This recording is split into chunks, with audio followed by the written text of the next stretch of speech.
You may not notice it if I'm sitting down, but if I stand up, you'll notice that I'm wearing all sand color today for today's video. Now, why is that? There's been a whole lot of interesting rhetoric in the oil markets and in the energy space the last few days. It's been mostly negative, and that has caused volatility in the price. We broke 80 today, and that was in previous videos defined as our floor. There's been negative rhetoric, and what is that negative rhetoric? Well, in my opinion, it's two things. One is Senate Majority Leader Schumer saying, we got to dump the oil from the reserves into the market. We got to get consumers lower prices. This is unacceptable. And that wouldn't be good for the price of oil. It would certainly come down. There would be a flood of supply. And you know how prices work. That means prices fall. In addition, we're seeing COVID cases rise internationally slightly. It is concerning. This is something we'd brought up in previous videos. And that's not ideal. We don't want to see that. We're watching that. But we've got answers to both these concerns. But first, let's talk about the price action we saw today. Because as we said, we broke $80 today. However, we didn't really break $80. We touched $80. The price per barrel of oil went into the 79s, stayed there for a few hours, came back up, went back down, came back up. The price per barrel of oil today at the lows was down over 1.5%, I believe 1.9%. That's quite significant.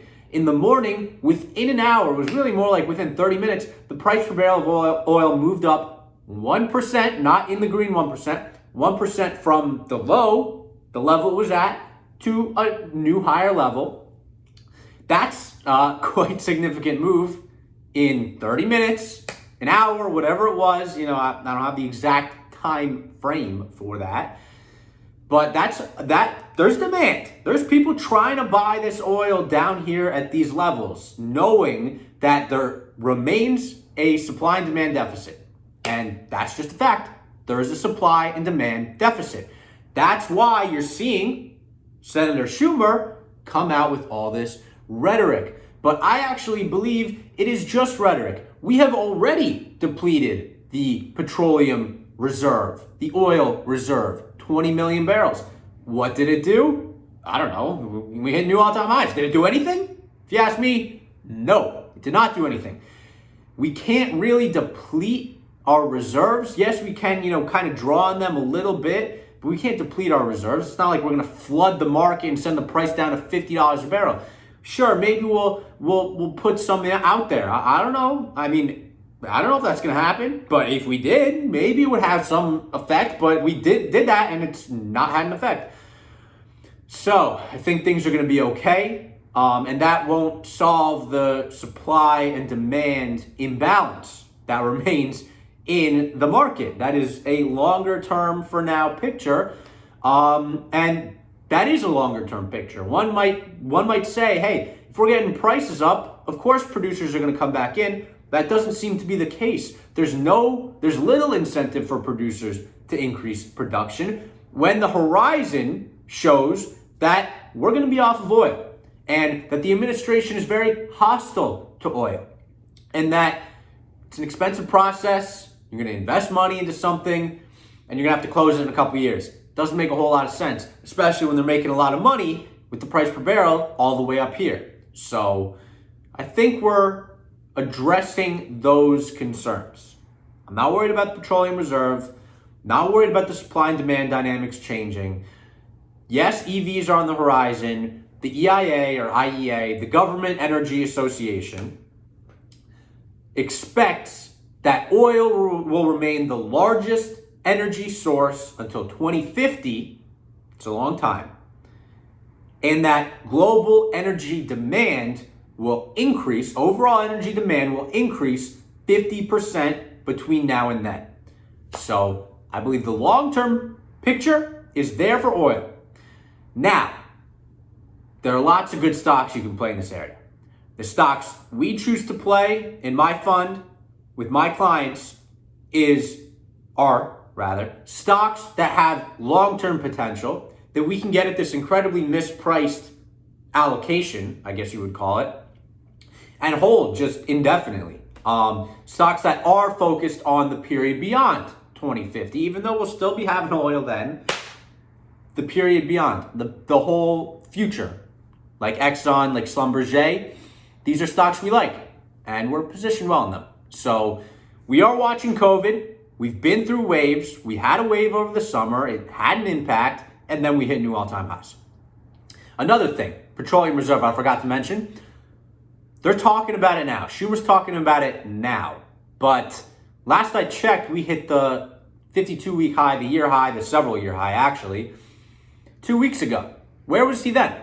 Where was he before that? Why didn't they anticipate this?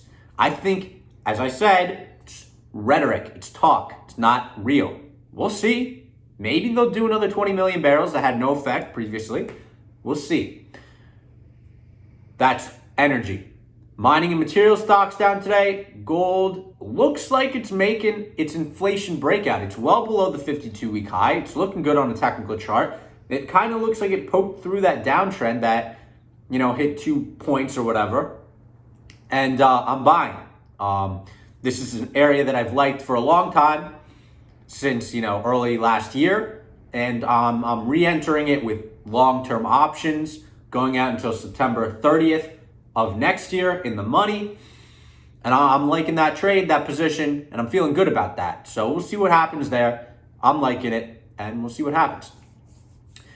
With regards to tech stocks and our 10X stocks, Smile Direct Club, which is down big, CRISPR companies, which are down, we're holding, excuse me, throat's getting a little dry after all this talking, no water, no script, no nothing. We're liking these companies despite the pullback.